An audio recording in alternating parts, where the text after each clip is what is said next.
This is a world in revolution, and we're going to talk now about the situation in Ukraine. Today, October 29, 2025, 9 a.m. here in Rio de Janeiro, 2 p.m. in Kyiv, at the moment I'm recording this video. And the big news of the day was the Ukrainian attacks against Russian refineries in several places. There was a refinery here in Mariel, something like Mariel Republic, there was another refinery here in Ulanovska, and there was another chemical plant here in Stavropol Krai. 3 chemical plants were hit from yesterday to today. There were also drones in Moscow and a power station here in Bryansk that were hit. There were also, fuel depots here in Simferopol, in the temporarily occupied Crimea, and also a train hit here in the Tokumak region, by the Ukrainians, right? So, quite a lot happened from yesterday to today here and in the Russian rear. On the front line, the situation here in Pokrovsky is still complicated. The Russians put up a small flag at the entrance to the city, which doesn't mean anything at all, because we know there are Russian infiltrators there. A small flag doesn't mean they're dominating the area. The Ukrainians even went there and destroyed the flag too. So, it doesn't mean anything. Nothing has changed here in Pokrovsk and Mirnograd. The Russians are still trying. They tried another attack here in Cherov and failed again, trying to reclaim the Russian enclave that's around here, right? Well, let's talk about these and other issues in detail. This news was suggested by UNANCAP in France, Poland, Germany, Italy, Ukraine and several other people. Thank you very much to the people who suggested news on our website, novolving.com. And thank you to you who are watching our video. If you like our content, please leave your like, subscribe to the channel, right? Okay, before talking about Ukraine, let me just let you know that everything's fine with me here in Rio, okay? The operation in the Alemão and Penha complexes was quite large. The biggest operation in history here in Rio de Janeiro. It was a really big mess, but I made a video about it on the One Caps channel describing it. Yes, it was quite serious, but these fires you're seeing here, these are cars that the drug traffickers set on fire to try to prevent the police from entering certain areas. So, it's not like bombs exploding, right? Of course, there were up to 60 dead among the criminals and 4 police officers killed as well. So, it's a very serious thing that's happening, but here where I live, which is in the south zone of Rio de Janeiro, there's no problem at all, okay? I found out about it on television, like the rest of the world. Well, for tourists it's not much of a problem either, because the red line that you take from Rio's International Airport to the south zone wasn't affected either. But for those who travel along Avenida Brazil, the Yellow Line, and Martin Luther King, which is another very important artery here in Rio de Janeiro, there were indeed road closures, there were problems, and look, the operation continues there, okay? The police are still in the Alemão complex, in the Penha complex, carrying out operations. Their objective is to arrest about 100 people wanted by the justice system, right? So, just to put your minds at ease, I'm here in Rio de Janeiro now, but everything is calm here. Of course, the people who live nearby were greatly affected, and those who use these major access roads that pass near the Alemão complex were greatly affected. But, apart from that, the rest of the city is relatively calm today, okay? Yesterday there were buses burned too, things like that. Finally, I'm following this case on the ANCPS channel. I already made a video about it today, so I'll make another one today. If you want to follow this information, I'll leave the link to the video I made about this case on the OCAPS channel, okay? Well, speaking about Ukraine, Ukrainian air defenses shot down 93 out of the 126 drones launched by the Russians. It seems there were problems in 10 locations. Particularly here in Odessa, unfortunately a substation, a thermal power plant, was hit, causing problems. Parts of Odessa are without power. Near Transnistria, there were also substations destroyed, and here in Helmnitsky, anyway, there was some damage in this region of Ukraine, right? Now, the Ukrainians launched a major attack with drones and missiles yesterday, okay? There were a lot of drones, a lot of missiles, including flamingos, okay? The people in Moscow were complaining about flamingos. Here, look. Russia released images saying that this is a flamingo, an FP-5 attacking Moscow on the night of October 27. It was a few days ago, right? But from yesterday to today there have also been several attacks there. In fact, this is the third day that there have been constant drone attacks against Moscow, right? We have been monitoring this. There was one the day before yesterday, there was one yesterday, there was one today as well. From yesterday to today as well. Here, look, about 130 drones are currently in the sky over Russia and many heading towards Moscow. Several airports have been placed on maximum alert according to Russian monitoring channels. We don't have images of the attack on Moscow, but precisely because the Russians have made a very large effort to hide these images, but we know that there have been attacks against Moscow from yesterday to today as well, right? Now there was an attack on Leonov. Leonov is this region here, look. Leonov is near Samara. It's a Russian refinery near Samara. We've seen several Ukrainian attacks here against Sisran and so on, but there was another smaller refinery here, look, this refinery in Novopaskoy. And it was also hit from yesterday to today. This image here, this is the image and it's called NS Oil. It was attacked in the Line 9 region. Explosions were heard in the city of Novopaskoy and the fire is visible in the region, right? So this is the facility here. The fire isn't a large refinery, okay? A small refinery. The Ukrainians targeted 3 very small chemical industries this time. They aren't very large, right? But the suspicion is that it's precisely because these refineries produce some kind of specific thing for the Russian army, right? Here's another image from here, look, and several websites also talked about the Stavropol Krai, the Leonovsky fire, and also the Mari Alpaz fire, right? We'll see here. So, there was one here in Leonovsky and one here at the Mari oil refinery, in the Republic of Russia, right? The Mari oil refinery has a capacity of 1.6 million tons per year. Here's the fire showing it, it's on fire over there. And it's even further away than this line, it's in this region here, right in the north of Russia. So here you can see the geolocation that people did, pointing out some things in the photo here that show where this photo was taken, right? The point of view of the photo is this POV here. And then you can extrapolate to get to the location that was hit, which was precisely the refinery, right? And it was hit, according to what they're saying here, it's on fire at this moment, according to the information we have here, right? So here it is, Novopaskoy, Mariel. This one here is from Novopaskoy, Alan, Leonovsky. And also Stavrolan, which is located in the city of Budanovsky in Stavropol Krai. This one here is further south. Mariel here, Leonovsky and Stavrolan Krai. These were the 3 points attacked here. There's the fire there, I was looking for it. More images here.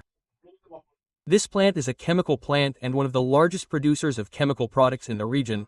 It's part of Lucy, which is the company that was recently sanctioned by Trump, and they make materials used in both civilian and industrial sectors.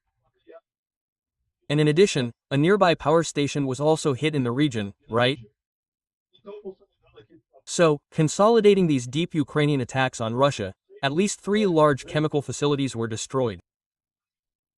They weren't huge refineries, but significant facilities.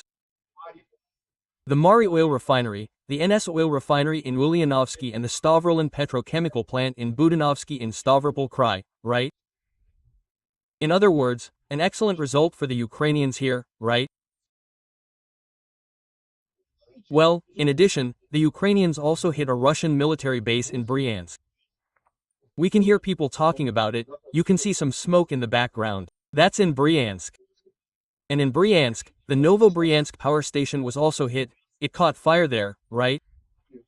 We're talking about exactly this region here. Here's the power station that caught fire here, from yesterday to today as well, right? You can see the bluish explosion here, which is typical of an explosion in electrical installations, right? Here's an image of the installation that was hit, right? An electrical installation here clearly, and there are parts of Bryansk without power, right? Well, speaking now of the region temporarily occupied by the Russians in Ukraine, the Ukrainians also hit a fuel depot in Simferopol, in Vardose. They had already hit it before, and they hit it again now. So here we're talking about this region here. Simferopol is here, Garduskaya is here, and this one has an airbase nearby, right? And right here, where this was set on fire, look. There are more images of Simferopol, a lot of images here of Simferopol, of the fuel depot being hit. And they're also saying here that there was an attack on the Simferopol thermoelectric power plant.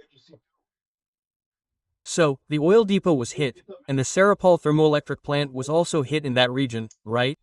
This here would be the Simferopol thermoelectric plant. And here, the fuel depot that had already been hit before was hit again, right? Once again, the Aden oil depot is on fire after being hit again, right? Now once again, it had already been hit before, it was hit again. Here, look, more images of Simferopol here. So, the oil depot here in Governor de Sco was hit, and here in Simferopol, the thermal power plant in this region was hit, right? Lots of images here of the fire, of things catching fire. There were also 2 Pantyr S2s that were destroyed in the temporarily occupied Crimea region. So these are images of the Pantyrs on fire, not from the thermal power plant or the fuel depot. Anyway, the Ukrainians had a good time here in Crimea from yesterday to today, right? Now, this image here caught a lot of attention, see? Yesterday we talked about this Russian crane that had overturned. Now here we have an image of it. The image quality isn't very good. Okay, you see here. Here's the crane. It's actually lifting something here. You can't see exactly what it is. You can see a yellow stain of something here. This here, look, is a drop of water on the camera lens, but it looks like they're pulling some kind of boat, something here, lifting something, and it seems they exceeded the crane's capacity and the crane simply tipped over, right? Certainly a very big failure, this floating crane, right? And several people were injured, 2 died, right? 2 Russian workers died. A very serious accident, but as far as we know, Ukraine has nothing to do with it, it was the Russians' own blunder. Dmitry drank before operating the crane and then ended up messing things up, right? So clearly that's it, you see? The thing he pulled was perhaps too heavy. Anyway, to me it clearly looks like an operational error. I don't know, I'm not a crane expert, but this kind of problem wasn't expected, right? We already talked about this yesterday. This is just to show the image that we have access to now, right? Well, besides that, the Ukrainians also attacked trains in the Tokumak region. And there were this and this, 2 operations in that region, destroying Russian trains that were passing through the temporarily occupied region of Ukraine. We're talking about this region here, as we've already explained, right? The Russians have 2 ways to supply fuel to Crimea, through the Crimean Bridge, which they aren't using, and through this railway that they recovered here in the temporarily occupied Zaporizhzhia region. And the Ukrainians have been carrying out operations here precisely to eliminate this possibility. In Zaporizhzhia, right? Speaking of the front line, fighting continues in various regions. This is near Lima. The Ukrainians are advancing there and clearing Russian positions in the Lima region. In Pokrovsk, the situation remains basically the same. A lot of Russian infiltrators. It's not a simple situation, okay? But there are a lot of Russian infiltrators. So the Russians pulled this little stunt here, putting up a Russian flag at one of the entrances to Pokrovsk, right? Of course, this doesn't mean anything at all. You can see there aren't any Russians here. The Ukrainians promptly went there and destroyed the flag with drones and stuff. In other words, it's basically the same thing. Russian infiltration. And the Ukrainians clearing out the Russians in Pokrovsk, right? It's not an easy situation. Nobody's saying it's easy, but the Russians aren't managing to advance either. The number of Russians infiltrating isn't enough to take Pokrovsk, right? We're going to talk about that, because the Institute for the Study of War says exactly that. Although this new Russian strategy of infiltrating the city is a new strategy, different from Bimito and so on, the truth is that they simply don't have enough people to take a city the size of Pokrovsk, which is very large, right? Well, Volalan here doesn't show any major news either. Yesterday, you remember, right? They didn't have a map yet, it wasn't ready yet. The Russians are also constantly attempting infiltration. These little arrows here are exactly that. A bunch of soldiers loose, there's no armor, no structure to support the soldiers. The soldiers go in small groups, establish a position and receive supplies via drones, which isn't sustainable in the long term. This is what we talked about yesterday, the Ukrainians advancing in the Char region, right? The Russians trying to connect with the other Russians who are trapped in this pocket, and the Ukrainians attacking from here too. The Russians haven't had any success yet, right? There were more attempts today and they didn't succeed, right? In Pokrovskom, basically the same situation with a lot of infiltration, but no significant advance, right? And finally, here in Belika Novosilka and Ruliopol, no change here either. Heading north of Kupiansk, there's still no change here. And in the city of Kupiansk itself, the situation is the same as before, right? The difference now seems to be that the Russians are attempting an infiltration on this side, but in principle, the infiltration isn't anything very significant. Let's wait and see if they succeed, if the Ukrainians manage to reverse it, right? Notice that the Ukrainians are also launching an attack right here in the rear of this Russian infiltration, right? Well, another piece of good news. The Ukrainians say that a Russian terrorist who participated in the Bisha massacre was killed inside Russia. Yes, in this region here, quite far from here in Russia, okay? This region here, look. Kemerovo. Kemerovo. There was the case here of the policeman who was supposedly Colonel Magarum. He was eliminated here precisely by the Ukrainian Secret Service, right? Ukraine promised to eliminate everyone who participated in the BCHA massacre, and it's actually doing that, right? Here's a picture of Monet, the Russian criminal who was eliminated here in Kemerovo. Here's his car, and his car was destroyed, and an explosive was placed in his car, and he was eliminated, right? And here's a video showing the war atrocities of this colonel who was eliminated, right? His atrocities in the BCHA region. He just shows here the crimes he committed, right? The Institute for the Study of War talks here about the situation in Minorgrad and Pokrovsk. Russian forces recently advanced southwest of Minorgrad, but these advances are small. It's unlikely to cause the collapse of the Ukrainian pocket in the Pokrovsk region. And in other words, it's repeating what we're saying here, right? The Russians are infiltrating. There are Russians in the city, it's true, but it's far from being something capable of really taking control of Pokrovsk and Minorgrad from the Ukrainians, at least for now. It could get worse from here on out. Putin continues with his rhetoric of threatening the United States. The Russian media said that the Russians tested the Poseidon nuclear device yesterday and it was even stronger than the largest Sarmat ballistic missiles. I don't know, because now it's tough. We destroy the world 3 times in 1 second. And well, and at the same time, the economic situation in Russia continues to be a complete tragedy. The sale of semi-trailers in the Russian Federation fell by 62% this year, according to industry data and information, right? A semi-trailer is what you call the back part of the truck, right? The truck, you have the truck cab and you have the back part, which is where the cargo goes, it fits there, that's what you call a semi-trailer, right?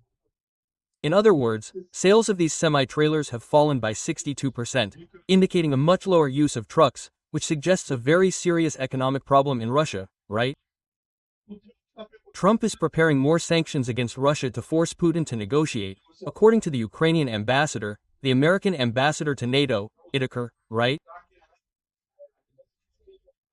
This way, it could force Putin to come to the negotiating table and end this war, or at least agree to a ceasefire so that we can work towards a final solution. That's Trump's proposal. Let's see if he succeeds, right? And finally, a lot of chatbots, that is, artificial intelligences, the GPT chat, I don't know what it is, Grok and so on, are pushing Russian propaganda, right? In other words, the PT chats of life.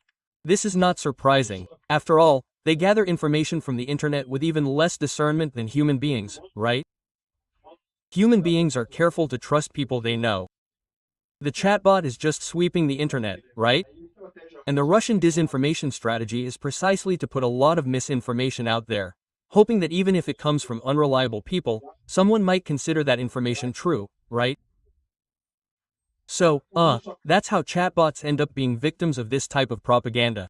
Or in some other cases, it might be intentional, right? For example, Elon Musk recently launched Grokpedia, full of Russian propaganda. It's all Russian propaganda on Grokpedia. Impressive, really, right? That's what I'm telling you. I think Wikipedia is wrong too, okay? But Grokpedia hasn't improved much. Again, I think it's positive because now you have 2 alternatives. You have this side and that side. So, the fact is, don't trust anything on the internet 100%. Grokpedia is garbage. Thank you for watching the video until the end. If you like the content, don't forget to leave your like. This helps the channel grow and reach more people. If you didn't like it, leave a dislike and explain in the comments how we can improve. Also, comment with suggestions for topics we can cover here. Insulting comments or those defending dictatorship and war criminals will be summarily blocked. Thank you for your understanding. If you are not yet subscribed to the channel, consider subscribing by clicking the subscribe button below and turning on notifications. If you want to help the channel, see our website for how you can do so.